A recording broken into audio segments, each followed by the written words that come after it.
All right, everybody. Thank you all so much for joining us for the interview with Cress Williams here. That was just a fantastic interview. Had a lot of fun getting learning everything about his career and all that and everything. So I'm waiting to see when our next host is coming up here for our next panel.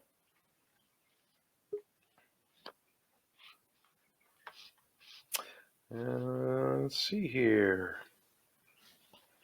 So we have our voice actors panel coming up next here. Oh, here we go.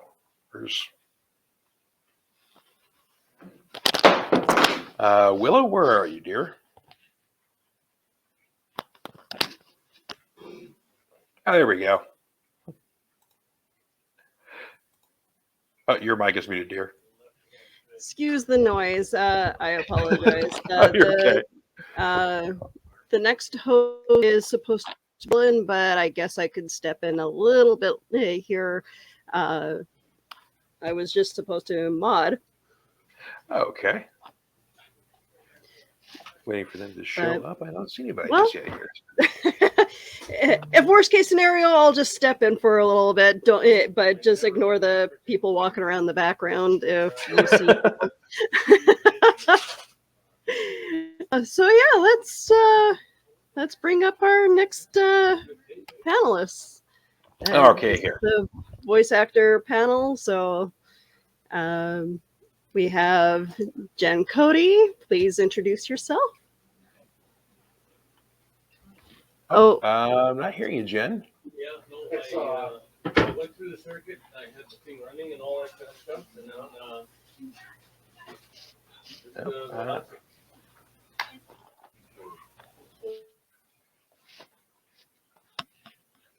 Nope, I've got no. I know you're muted. How about that? Hey, there we are. Hey. Hi, everyone. Hello, Jen. How are you? I'm good. I'm Jen Cody. Happy and Pleasure to excited meet to be here. All right. Next on, we'll bring on Chris Gowers as well here. Good afternoon, everyone. Hello, sir. Oh, and here we go. Here's our host here. Let's bring Carlin on here first off here. Hey, guys. Hello, sir. Sorry, small technical difficulty. No worries. Problem, I'm going to dip off here and hand off to you and let you introduce the rest of your panel, sir. Okay. All right. So, good morning, everybody. Or actually, it's afternoon now. So, afternoon to everyone. Hi. So we got Chris, we got Jennifer Cody, and we are supposed to have some other people, right? Yes. Okay. Oh, great. There's Amy. Hi. And there's Brian. Hey. All right. And there's Lauren. Okay, it looks like we're all here. So for you guys that don't know me now, Chris and I have known each other for years. I used to run a convention, so hosting panels is in my blood. I consider myself just to be the dad on the panel. I'm here to govern the reins in case things go off the rails. But I typically start off by having everyone introduce themselves just as a round table. And on my screen, I'm looking to my left and I'm seeing Chris. So I'll start with Chris first. Okay. Oh, a little bit about background. Gotcha. Yeah. I'm on this amazing panel of a highly talented people. I am on the more amateur semi-pro team, I guess you would say. I've been involved in community and local voice acting for the past 12 years. I've actually just now starting a channel where I'm going to be doing a lot of individual and short form audio theater. My background is basically doing old school classic radio drama. I was with Chatterbox Theaters and currently with Spoken Signal, and we focus on doing traditional radio drama with professional quality, but using old school sound effects instead of using digital sound effects. Cool. And you do an awesome Joker. I'm pretty much known for that. And people you should give us samples so they understand. Okay, and next I see Jennifer Cody. Hey, everyone.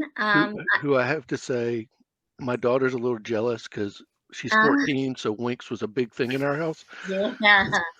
Yeah, I'm Jen Cody. I'm a New York actor, mostly on stage. I got into voiceovers, I guess, about 12 years ago, and kind of fell into it through the stage because I auditioned for Princess and the Frog, and that was like my first intro into the world. And like everyone, fell in love with getting able to work and wear a ponytail and not wear makeup, and it was great. And I was very fortunate to be able to work with some amazing people and get to do these really fun and wacky characters. So uh, that's my story. All right. So Lauren, and let me make sure I get this right.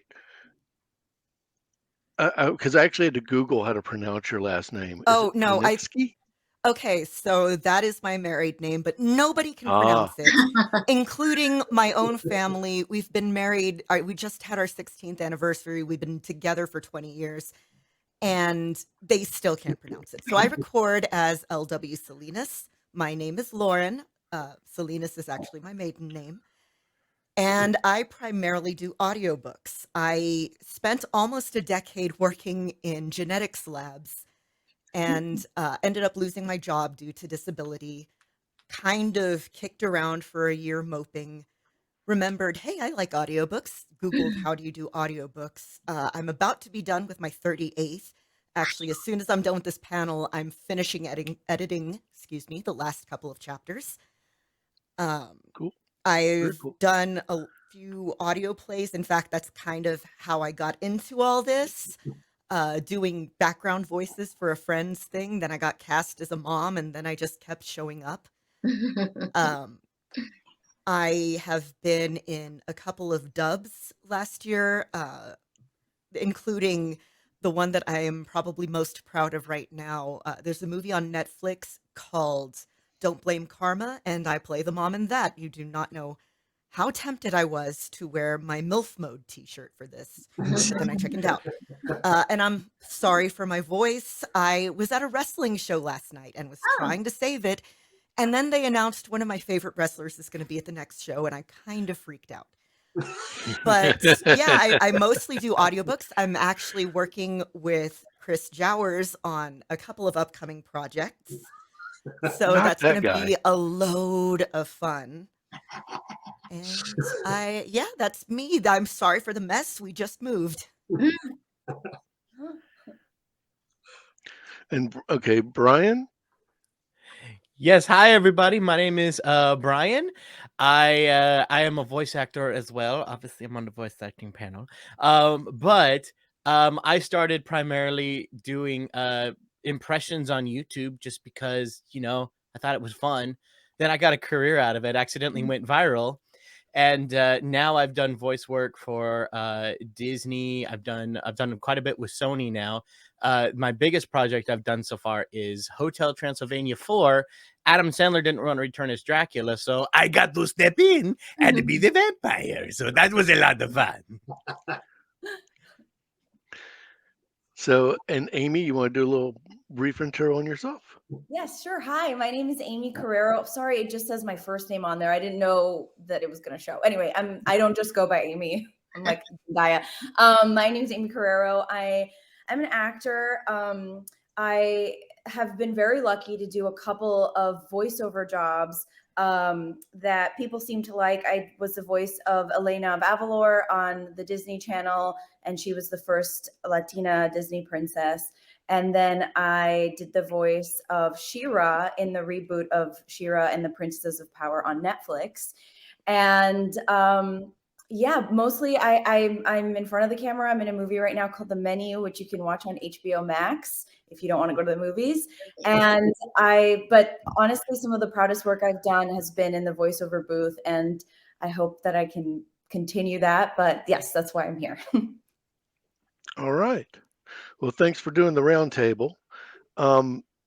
Does anybody have anything they want to discuss about an upcoming project or anything that they want to do a tease on? I mean, I understand that, NDAs can restrict you, but if there's anything you want to push, now's your chance.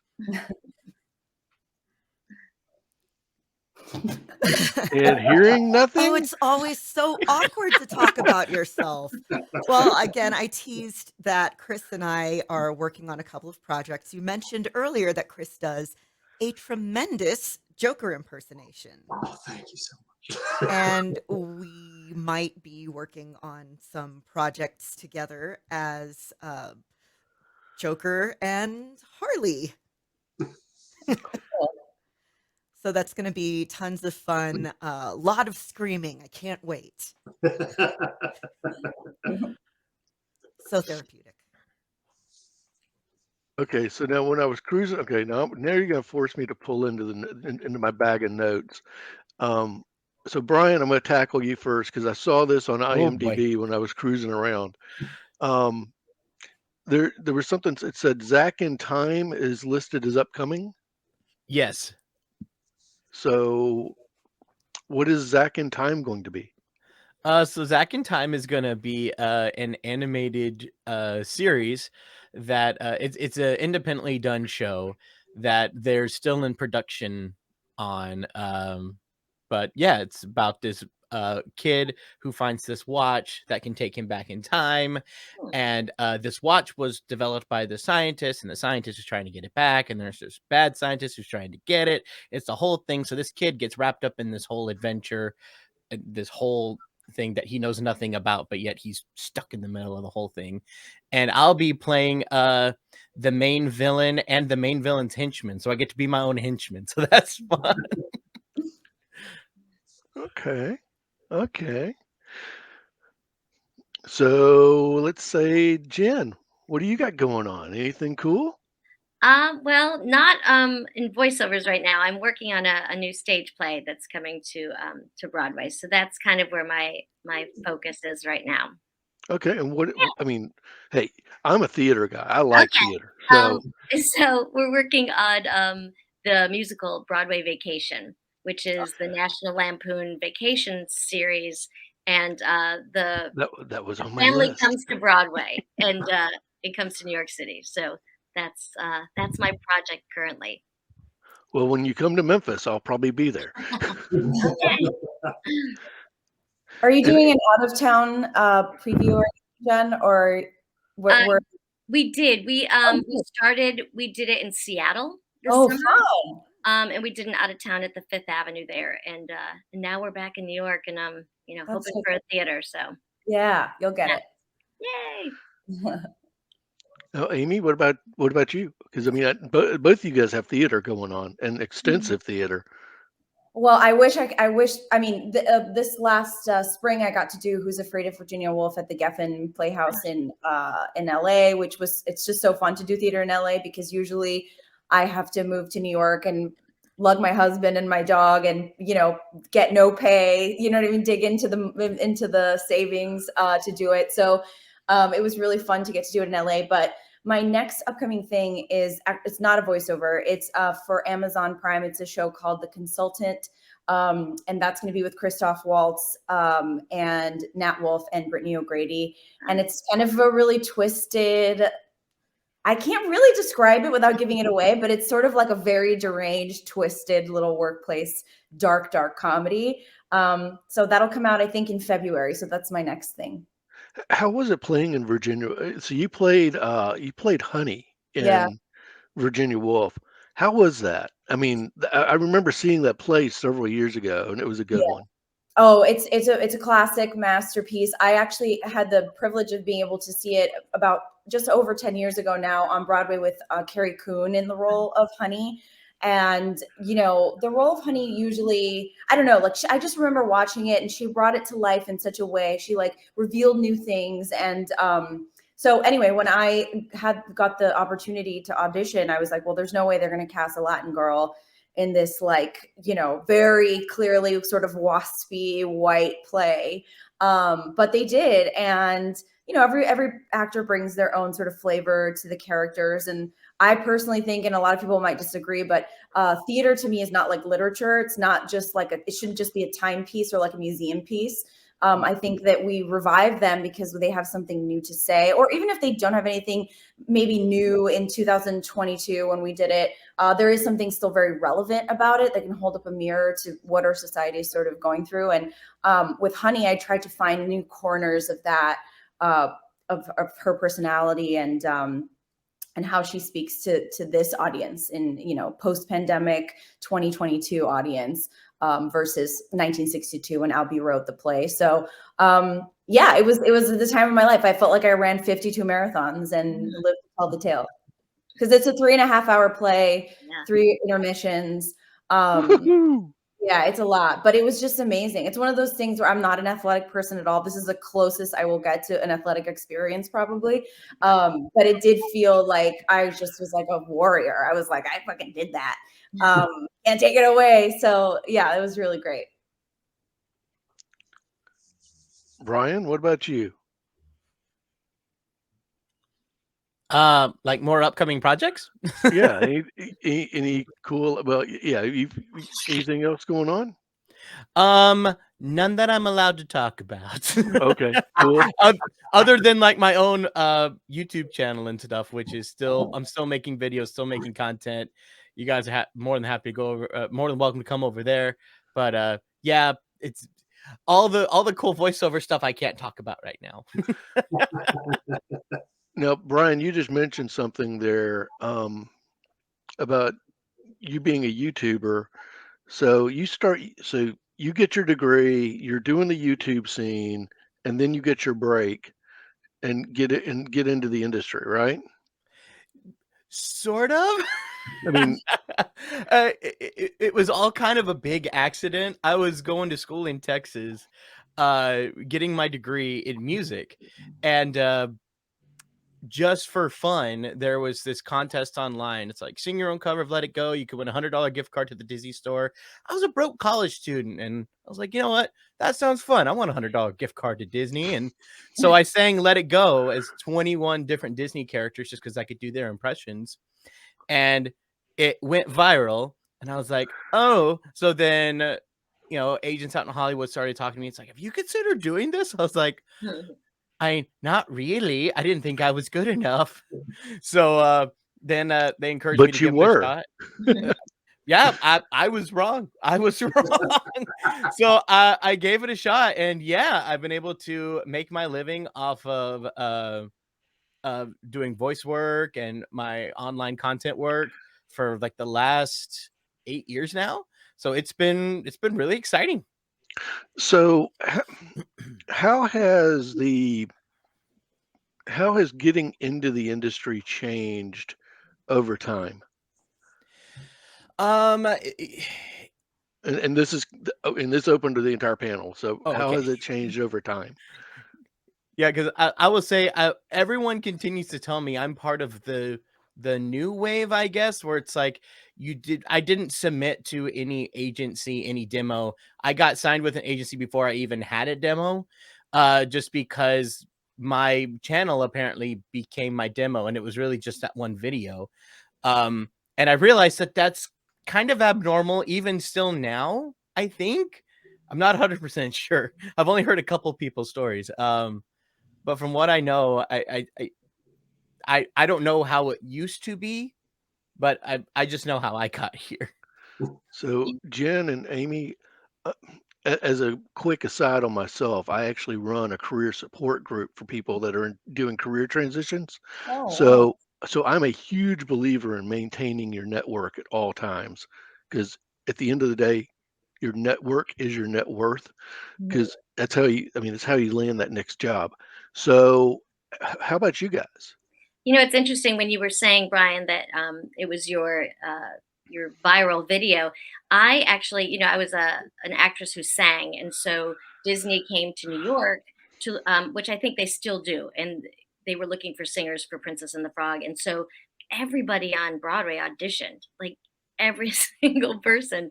And I remember when it got to, I think we auditioned for, with all the callbacks, like almost up to a year. It was a really long process, and when it got down to I think the final 4 people for Charlotte, they were all famous, and I was I was not.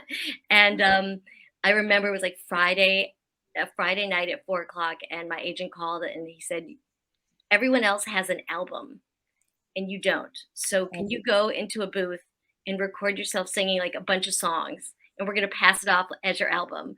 And I did. I went into it. I couldn't even tell you what I sang. I just random songs that had nothing to do with the movie at all. And we sent that So in. you And had to run down to the equivalent of Sun Studios and burn an album with like Elvis. Not an album.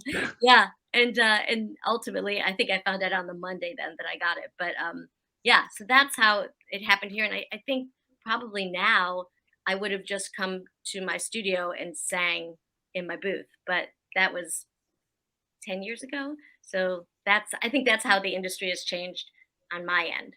Mm. I auditioned for, I moved to LA in 2009, and I didn't book my first voiceover job until 2014, and I was trying. So there's that. It took me a really, really long time to book any voiceover, and I actually just kind of gave up at one point. My agent kept sending me voiceover stuff, and I would record, on like, what's that, like GarageBand or something in my house, and I just never kind of like got any callbacks or anything, which was such a bummer. But my on-camera career was doing okay, so I thought maybe I'm just like not a voiceover actor. And then I was on vacation with my family in Dominican Republic, and I'd been like day drinking, and I got this email from my agent. Hey, could you do this tape? It's for a Disney project, but like, we're not allowed to say what it is, and we don't really even know, but I have a feeling that it's like a princess something.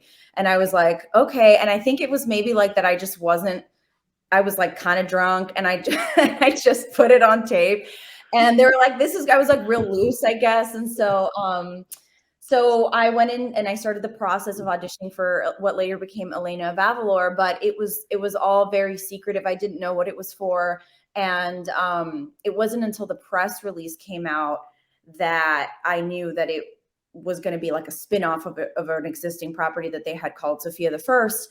And it's funny because I have an uncle who's an Imagineer at Disney. He's like an engineer that works at Disney in Orlando. His name is Michael Carrero. And so he got this like press release, and he was like, Carrero, like all of his friends were like, do you know this person? We have the same last name. And that's sort of like how we all found out. And then from that, it's like what you were saying about the network. From that, then I had an opportunity to audition for She-Ra, maybe like 2 years after that. But yeah, I mean, it's still, We all need a sword.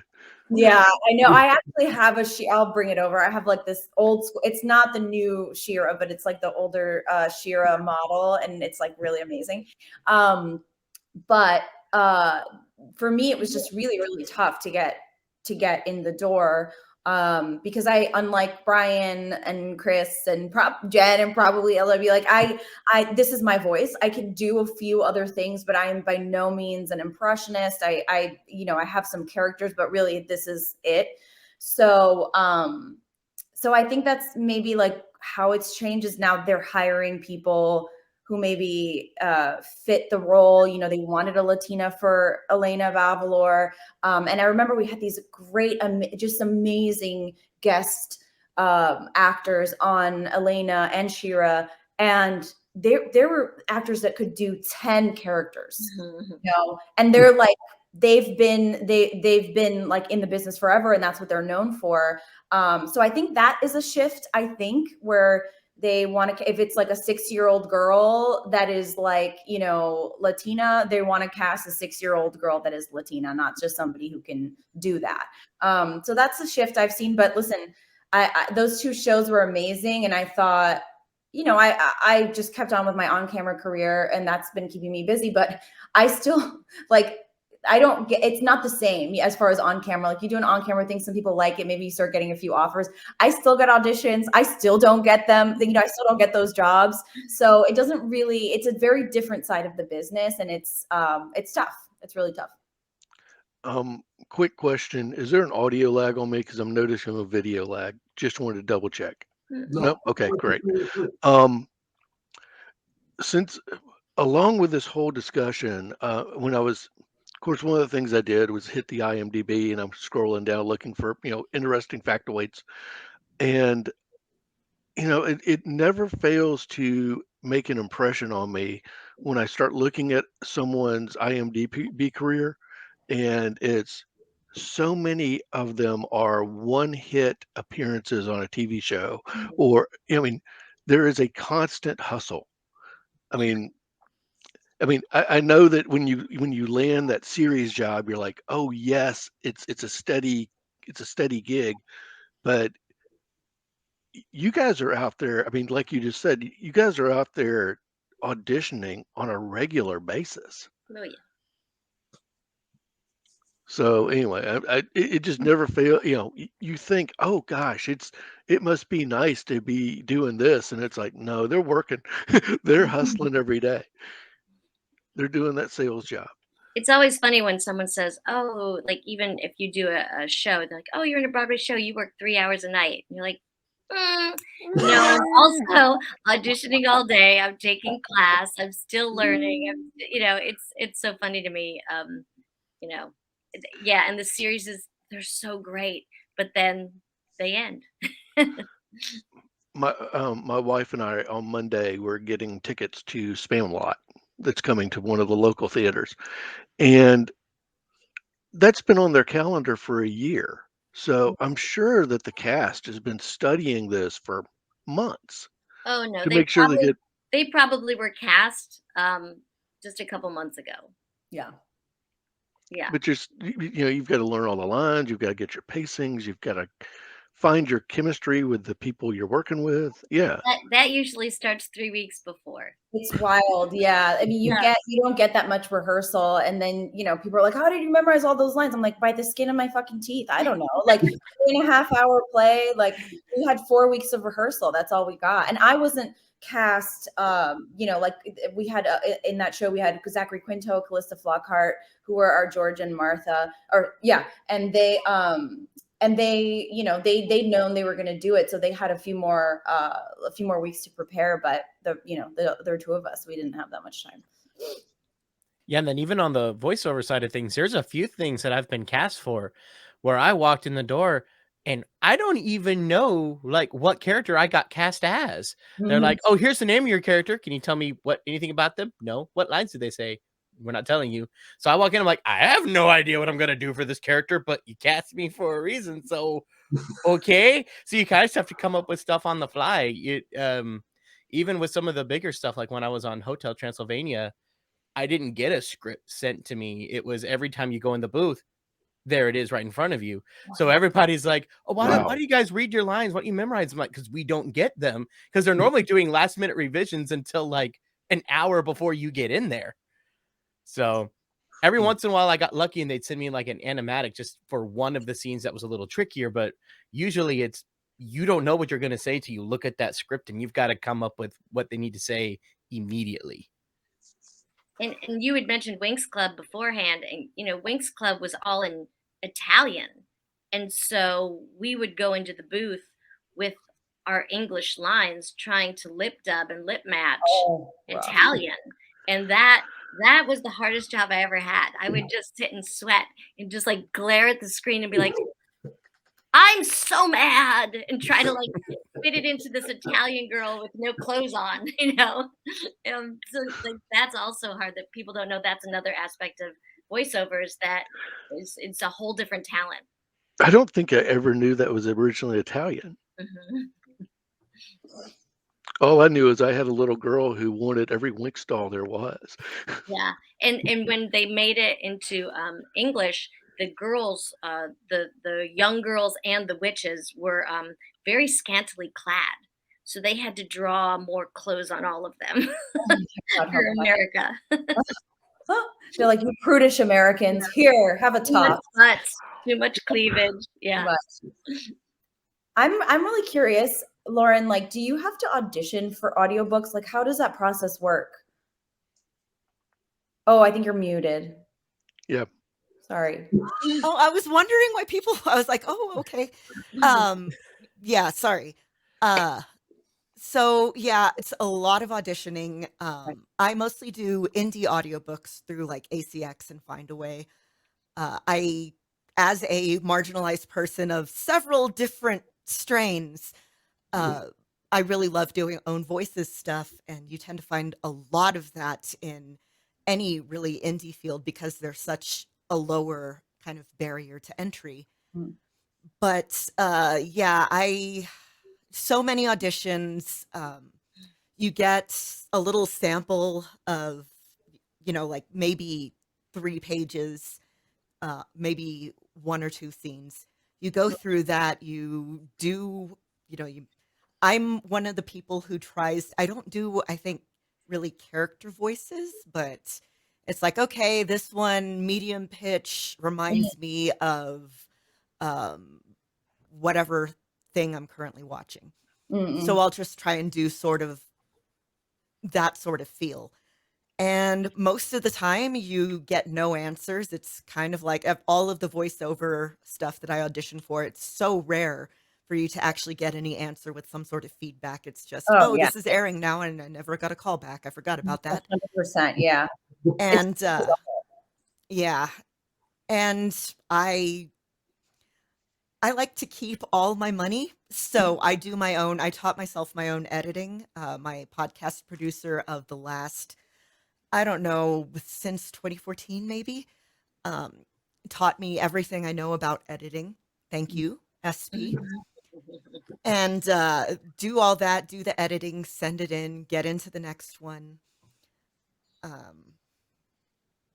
Yeah, I love doing the stuff where it's okay. This is all written down because I was trying to say earlier, except I was muted. It's like Oh, magic, y'all memorizing stuff. I have the memory of a goldfish. I can't memorize. I can memorize, any line from There you go. Star Wars. It's like I can play the whole movie in my head.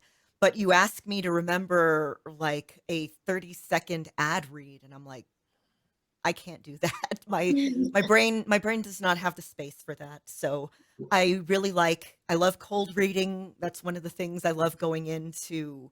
The few sessions that I've done have all been, okay, here's your lines. We're gonna try and tweak them on the spot so you can match the mouth flaps. I get so. There's a podcast I love that they talk about bad movies, and every time they talk about this one particular anime series made by a cult, they are always saying it's like, okay, the lines they're saying are good, the captions are good, but they don't mix up. And I'm like, there's a whole reason for this. Please just listen to me.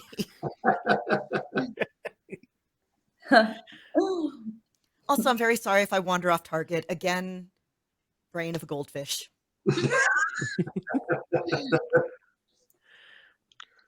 We just had a comment come in. Jen, can you talk about the Tiana show? No, no, I'm sorry. So yeah, the Tiana show is a new show that's coming next year, hopefully. And don't really know a lot about it. I know that all the characters will be on it. To what degree, I'm still not sure, but very excited. I think the year Princess and the Frog came out was the same year as Up, and I think a lot of the hype was lost, and I really do believe like Princess and the Frog is a beautiful film, and it was the last hand-drawn film of Disney, at least at that point, and a lot of the animators were like the classic animators who did all of the movies we all grew up on. So I'm glad it's getting some kind of reboot. Hopefully the new rides at Disney World and Disneyland will also do that. I'm still very close to Michael Leon Woolley, was the alligator. The sad part about filming that kind of thing, unlike cartoon TV shows, is that we never got to do anything together. So we met at events and things, but that whole movie, was one person by themselves in a booth on various coasts. So I'm excited for the people being brought together again, and that Tiana's voice will be heard again. So that's all I can say. Oh, no, Jen, you just brought up something. I mean, when you're doing voiceover, a lot of times it's just you in an empty booth. It's you, and so it's not like, I mean, everyone knows that Mark Hamill just came out with a article the other day saying he's probably not going to be doing the Joker anymore because Kevin passed away, and he felt like they were a working pair. Um, are there groups of people, I mean, in voice acting that you've paired up with that you're like, I can't wait to do another project with this person? I don't know about, I mean, I know Disney, my work with Disney was always by myself. So when I booked She-Ra, I was expecting the same, but I don't know if it's a DreamWorks thing or a Netflix thing, or maybe just our showrunner, Nate Stevenson, wanted us to all be together in the booth as much as possible. So that was really fun because that had not been my experience on Elena of Avalor. It was a great experience nonetheless, but it was just, they sort of have to be okay with a little overlap. You have to be okay with it feeling a little less crisp, which I think really worked for She-Ra. I don't know if it would have worked for Elena, but that was like, I realized while we were doing it that it was not common, and it was a real gift to be able to record together and look into somebody's eyes while you're saying a line to them, and hearing how their performance sort of influences your performance.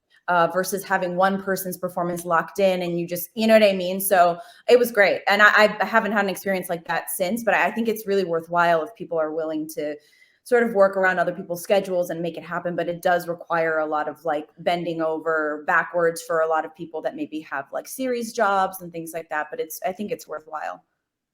Yeah, I got to be in the room. We did a Nickelodeon cartoon called Robot and Monster. And it was a comedy, and it really helped having everybody together. I find voiceovers a little bit like TV in that when you're alone in the booth, you have a lot of leeway, and you get to do lines a lot of different ways. But unlike a play, you're not reacting off someone. Yeah. You do a line 3 different ways, and you don't know what the editing is. You don't know which one they pick.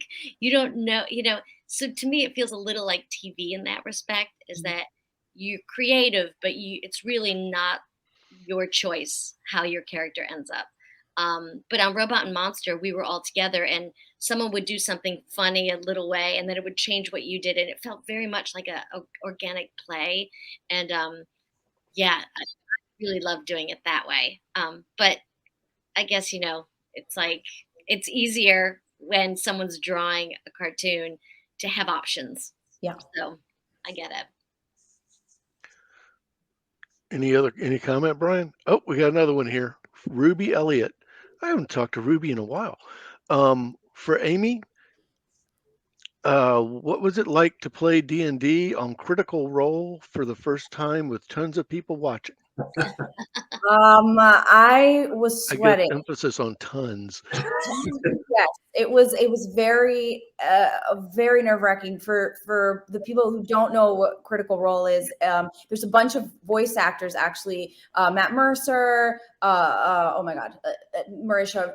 It's amazing. They have Ashley Johnson. Like all the names I'm putting in now. But they started a Dungeons and Dragons game in their living room, and then they started streaming it, and then it became this enormous thing where they have hundreds of thousands of people who watch every week. And but it kind of keeps them in LA and not able to do other things. Oh, what is that? Oh, I'm sorry. It was Free Comic Book Day comic a couple years ago. Yeah, that's Yeah. So they have these, incredible. They had their first incredible campaign. They had a second campaign, which was also incredible. And I think they were all just like, "Hey, we'd love to go on vacation. Can we expand the brand? Can we hire some more people to run some games?" And so that's how I sort of got involved in Critical Role. They did like a short form campaign that lasted like, I think it was 6 or 8 episodes, and it was sort of an offshoot of the Critical Role world called Exandria Unlimited. But I had to learn. It was like learning a new language, and I'm still learning. Dungeons and Dragons is like very complex and you have to know a lot of rules. You know, if you're playing at home, like you don't really have to know, but when people are watching, you want to also put on a show. There's that added pressure of like, you don't want to stop and be like, I'm sorry, what does it mean when I say that I want to do this spell and do I get a bonus action? It's just boring to watch that.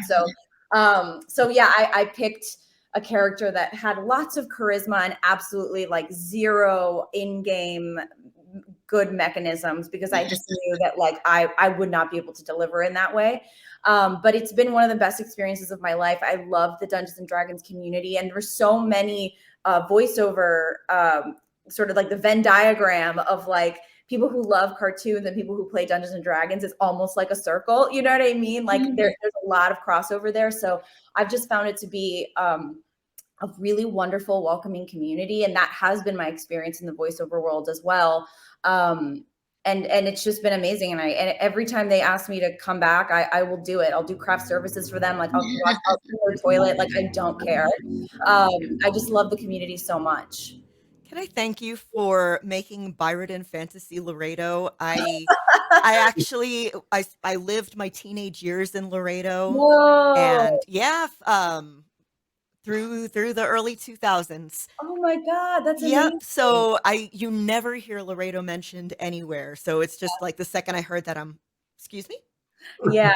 Well, you know, Matt Mercer created this entire world, and there, you know, there's like maps and shit and books. I mean, it just all came from his mind. And I asked him, I was like, look, I want my character to be, I knew a few girls from Laredo, they're my friends, and they're just the best because it's a border town and they're like American, but also they have this rich culture. It's almost like what Staten Island is. It's like very close to everything else, but it's still its own sort of ecosystem. And it's really hard to explain. It's like its own little like country. In fact, there's a museum there for the former what it was like Republic of the Rio Grande. I haven't been back to Laredo in like years. So I asked Mercer, I was like, where can she be from? I want her to be like very strange and like, but very fabulous and sort of doe-eyed and very sheltered. And where could she be from? And he was like, how about Byrodin? We can make that. And then, you know, and that's it. But it was just so fun. Quick side comment of my own based on what Amy was just saying. It makes me wonder where YouTube should have been when I was a kid, because as a high schooler, I took Latin. So when I did D&D and I had a wizard, I made the spells. Wow. Like, Circum ignis ad me hostium is ball of fire to my enemy. Wow. That's amazing. Whoa. I love it. I could have been an early YouTuber, Brian. You could have. Although it would have been probably on AOL at the time.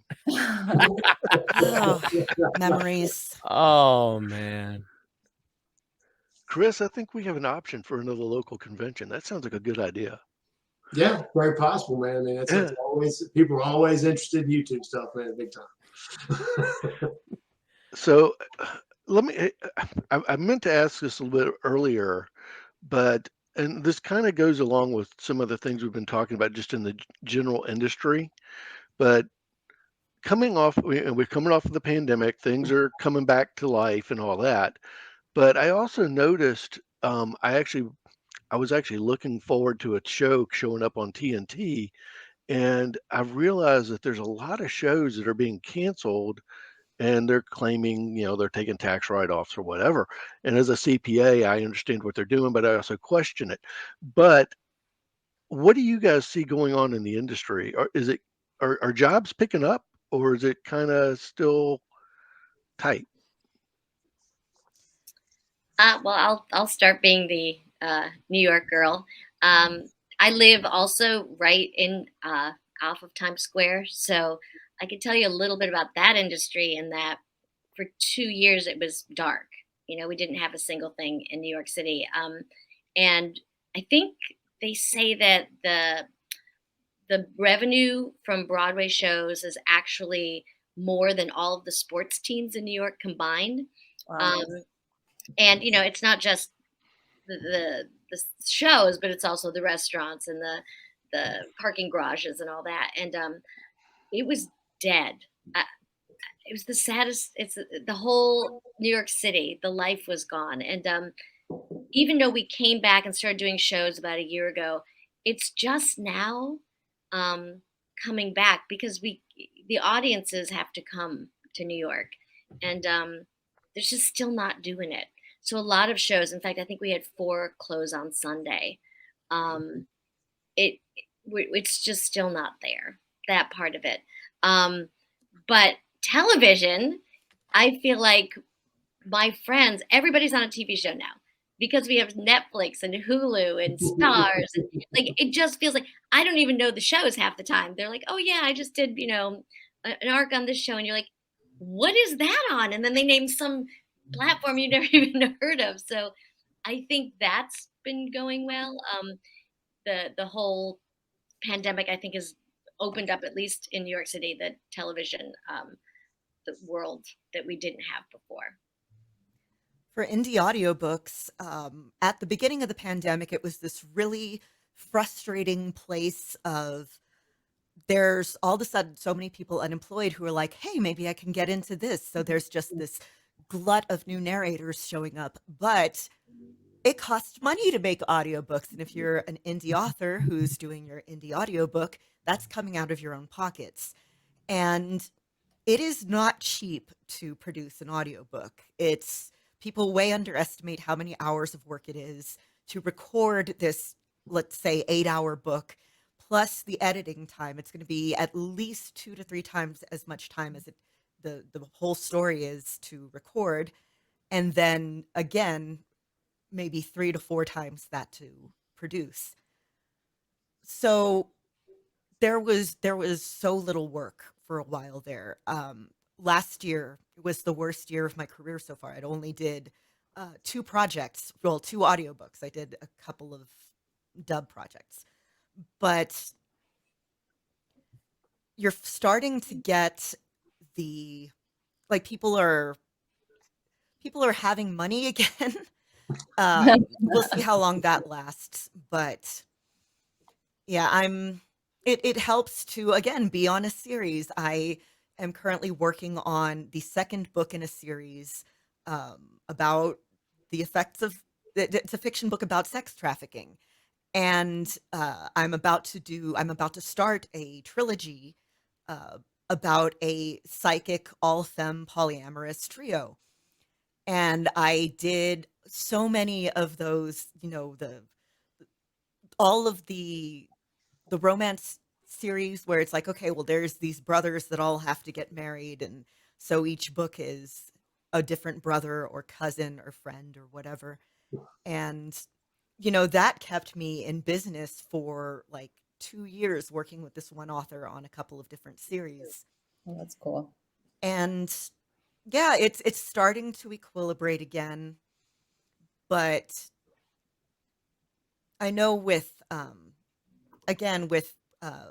the limited stuff that I have with voiceover and the voiceover community and VO Twitter, the pandemic opened up so many, people from everywhere. You didn't have to move to New York or LA or Dallas. You could record if you had access to a good studio, or if you had your own home studio and good quality audio, you could record pretty much anything. And with, again, the own voices thing, you started to get a lot more people trying to cast authentic representations of whether it's a disabled character, autistic character, minority, queer, whatever. So it was incredible to see that open up, and you're starting to see it try and close again. So as not quite an outsider, it's been really interesting watching that all again try to equilibrate.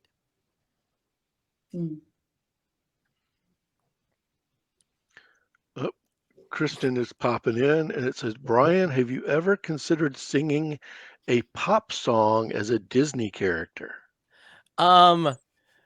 I've done plenty of videos doing that as multiple Disney characters in the same song. But I don't know if I do one where it's like just Goofy singing the whole thing from like beginning to end or something. But I've got a ton where I sing pop songs as other characters. Like I did a Bohemian Rhapsody with like 30 different characters, I think I did. So that was an interesting one. Everybody from Timon and Pumbaa to SpongeBob to Scooby-Doo and Winnie the Pooh, and there's a bunch of guys in there. I'm sorry, but now I really need to hear Goofy singing WAP.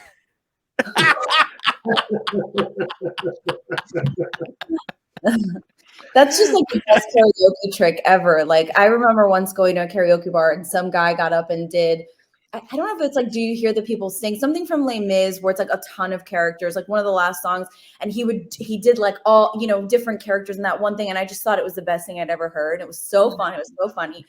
So I would just pull that out every karaoke night if I had that skill. Oh, it is a lot of fun, especially with a bunch of people who don't know you can do it. Yeah. And then you I do it. bet it's just amazing. Oh, it's pretty fun. Funny thing was, I figured out I could do this in middle school or high school, and it became a thing. There were a few lunch times at that time where I just ended up going from table to table to table to table, just putting on little shows at lunch, Wow. just because people asked for it. And then the next table heard it's like, oh no, come do that over here. So it was definitely interesting getting that thing that used to just, you know, drive all the teachers kind of crazy is now my job. So yeah, I'm so curious, Brian. Do you are you like, do people come to you to do voice match a lot? Like, is that part of it? Does that translate into your skill set? Okay, that's so hard. Yeah. I just can't imagine being able to do that. It's so hard. Yeah, what's really interesting was there was one episode of Tangled the series that I was on, and it was one episode Rapunzel got like sent back in time, and everyone saw and heard her as a teenage one of the Stabbington brothers from the film. You remember the big dudes who were with Flynn Rider stealing the crown?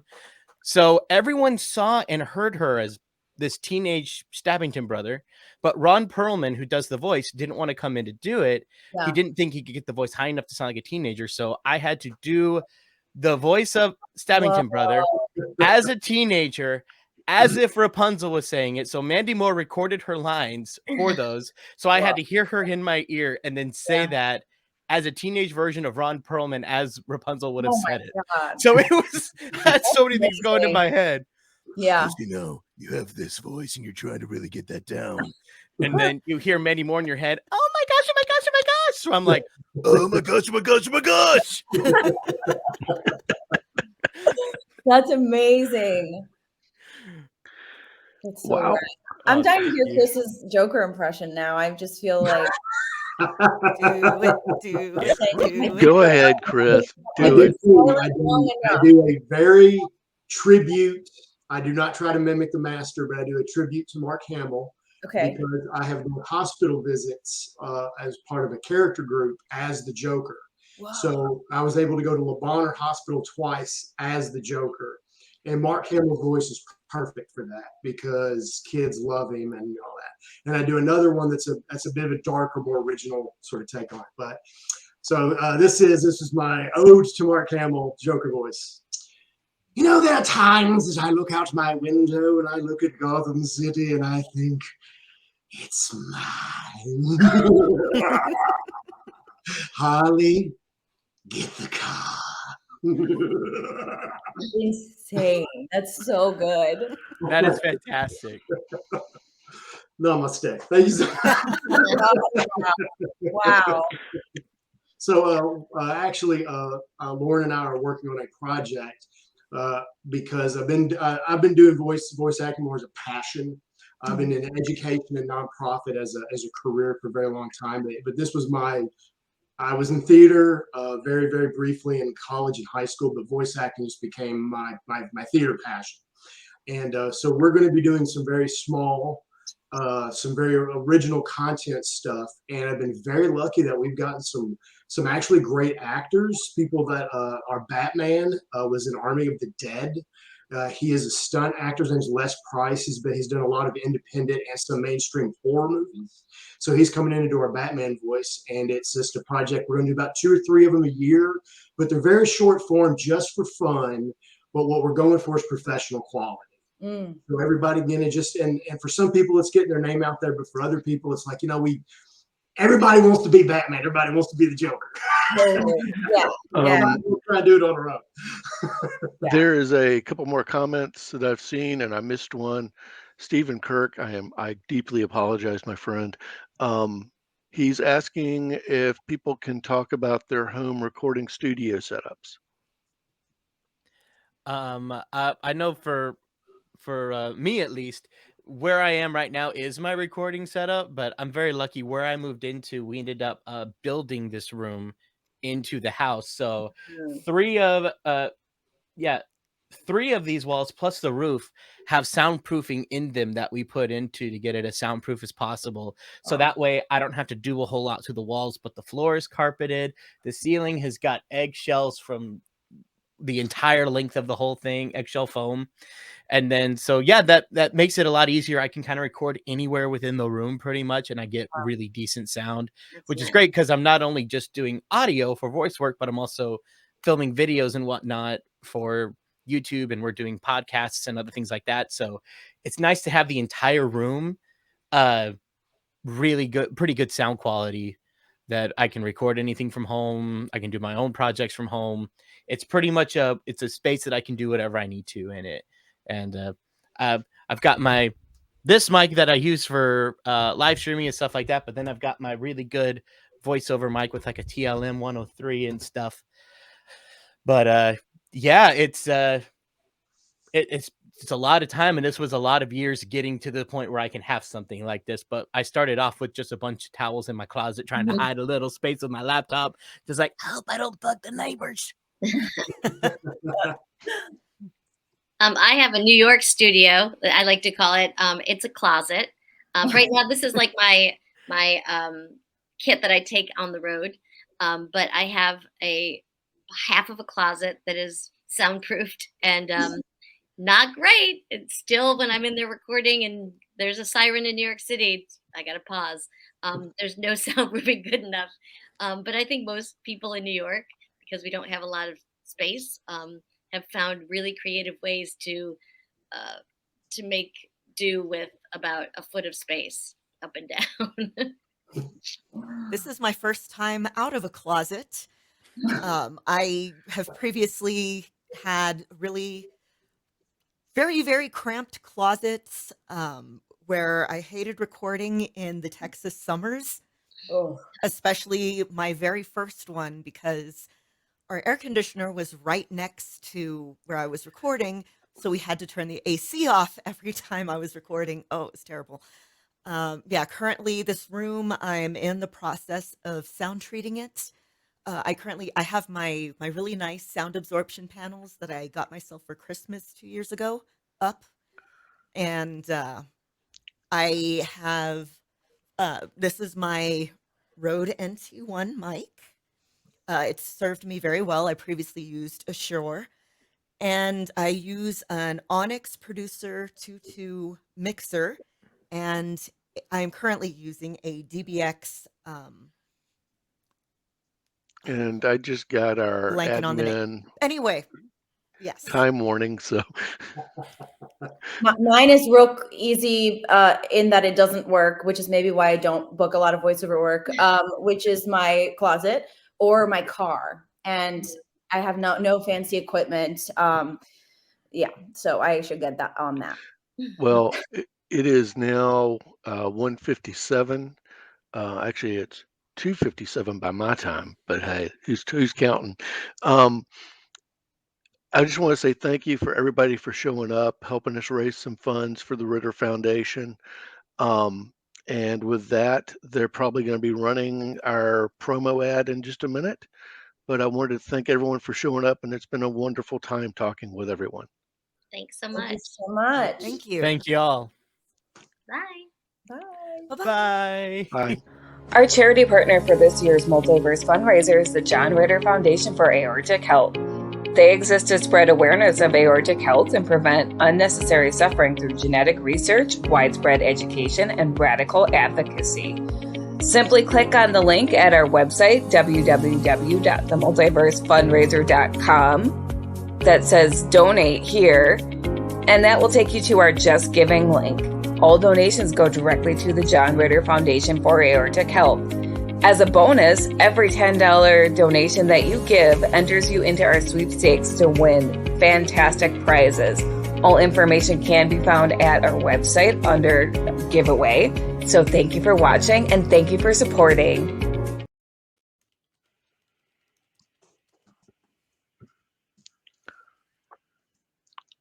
I guess we're We lost our. Hey, Hang on. Let's yep, put we our lost. celebrity. No, we have Brian. I'm Brian, we sorry. still got him. Okay, It's all Brian. Carlin forgot to ask. Where can we find you? You guys can find me at Brian Hull's Voice on just about every platform: Facebook, Instagram, TikTok, YouTube, all the things. You can find me there. And yeah, hope to see you there for more random awesomeness. Wonderful. Thank you so much for joining us. Thank you. Chris, where can we find you?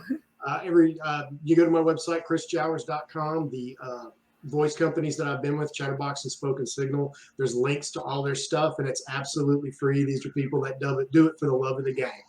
So please feel free to know my writing, my upcoming projects that Lauren and I will be doing together. We'll be starting off there as well. All right. And Lauren? So you can find my website at lwsalinas.com. It has links to everything I've done. You can find me on Twitter at Sithwitch if you really want to see me post pictures of possums and yell about wrestling. And I can be found, well, hopefully now, weekly again, on the Legends of S.H.I.E.L.D. podcast on the Gonna Geek Network, talking about the Marvel Cinematic Universe. We will be recording tomorrow morning before all of the events start, so excellent. There's no conflict, but you can find us at legendsofshield.com. Wonderful. And Jen and Amy are out, but Jen is jencody.com, jen-cody.com, and Amy is amy-carrero.com. So please look up all these amazingly talented actors.